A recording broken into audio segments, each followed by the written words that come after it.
My friends and I were never the smartest group. We did some really stupid stunts, like exploring abandoned areas and vacant homes. But the worst of all the things we did was when we went to the cemetery one night. Every other time, nothing ever happened. But this time was different. We were sophomores in high school, and it was Friday night, so of course we were hanging out.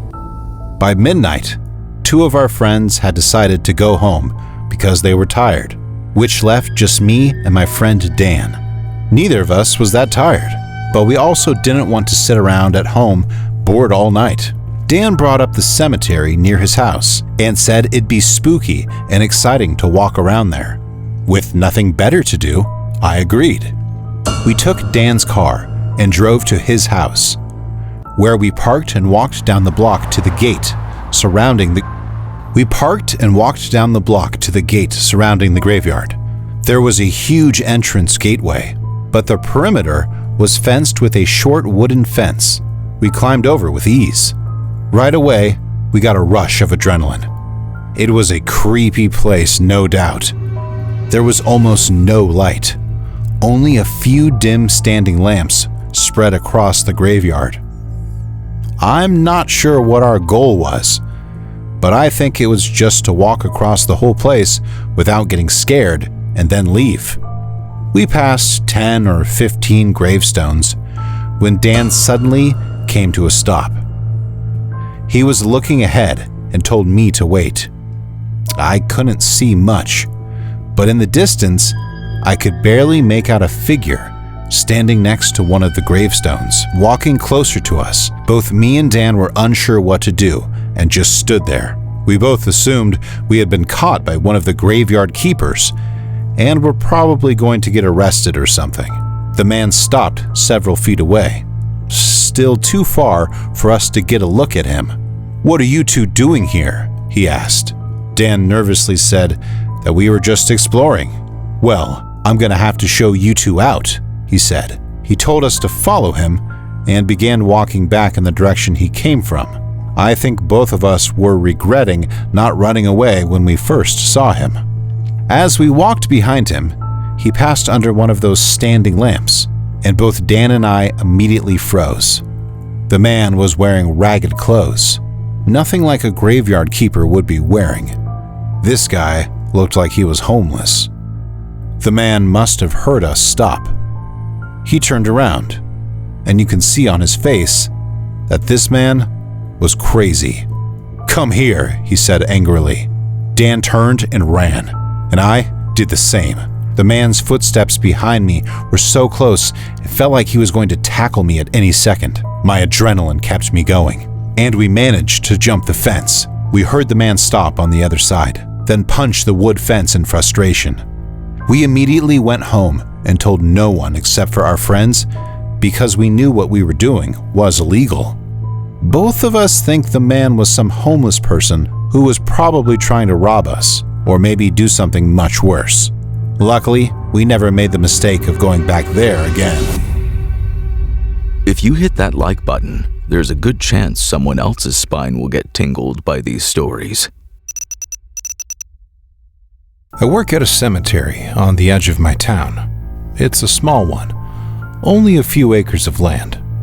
I'd been working there for a year at the time, and I hated every minute of it. Not really because it was a cemetery, but just because it was boring. I was alone all night and sat in a small room for most of the time. There were 2 cameras set up on either side of the yard, and one was at the entrance of the tiny building I was in. My boss always told me that my job was just to be there, and if anything actually happened, to call the police and let them take care of it. In the whole year before this, not a single thing had happened. Again, it was a small cemetery in a small town, so not a lot of action was expected. On a Monday evening, I pulled into the parking lot and relieved my coworker from his day shift.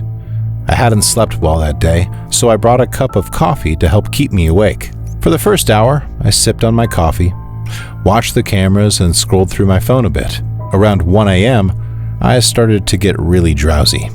I nodded off in my chair, and the coffee wasn't helping much either. Sometime in the middle of the hour, I guess I fully fell asleep, and about 20 minutes later, I woke up to an odd sound, a metallic creaking behind me. I swiveled around in my chair. The door to my building was cracked open, swaying slightly in the wind outside.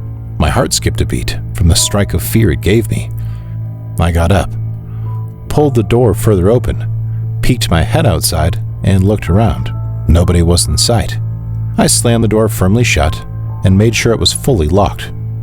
It could have been a simple mistake of not fully closing the door, but it set my hair on end.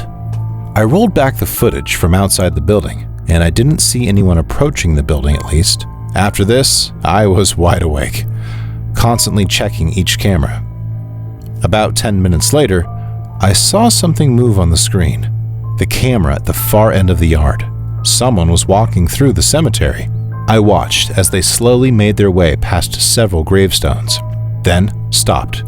I waited a few seconds before picking up the phone and dialing 911, still keeping my eyes on the screen. I spoke softly on the phone, telling the operator that I worked at the cemetery and there was a man trespassing. The woman on the phone started responding when suddenly, the man sprinted through the yard and out of the camera's view. I let out an uncontrollable gasp, moving my eyes to all the other cameras, looking for him. A second later, he appeared on another screen, sprinting past it again. Not long after, he appeared on the screen showing the outside of the building I was in. I told the woman what was happening, that I needed to be quiet. I put the phone down and stared at the camera.